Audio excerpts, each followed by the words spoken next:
ಹೊಸ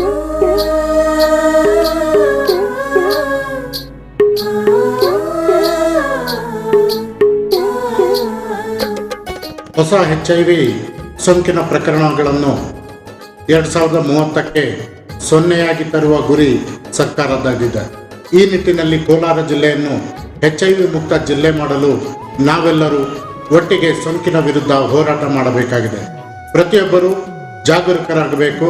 ಸ್ವಯಂ ಜಾಗೃತಿ ಮೂಡಿಸುವುದರ ಮೂಲಕ HIV ನಿಯಂತ್ರಣ ಮಾಡಬೇಕಾಗಿದೆ. ಬನ್ನಿ ಕೈ ಜೋಡಿಸೋಣ, ಹಾಗೆಯೇ ಜಿಲ್ಲೆಯನ್ನು HIV ಮುಕ್ತ ಮಾಡೋಣ. ಹೆಚ್ಚಿನ ಮಾಹಿತಿಗಾಗಿ ಹತ್ತಿರದ ICTC ಕೇಂದ್ರಕ್ಕೆ ಭೇಟಿ ನೀಡುವುದು ಹಾಗೂ ಉಚಿತ ಸಹಾಯವಾಣಿ 1097ಗೆ ಕರೆ ಮಾಡಿ ಜಾಗೃತರಾಗೋಣ. ಜಾಗೃತಗೊಂಡು ನಾವೆಲ್ಲರೂ ಆರೋಗ್ಯವಾದ ಸಮಾಜವನ್ನು ಕಟ್ಟೋಣ.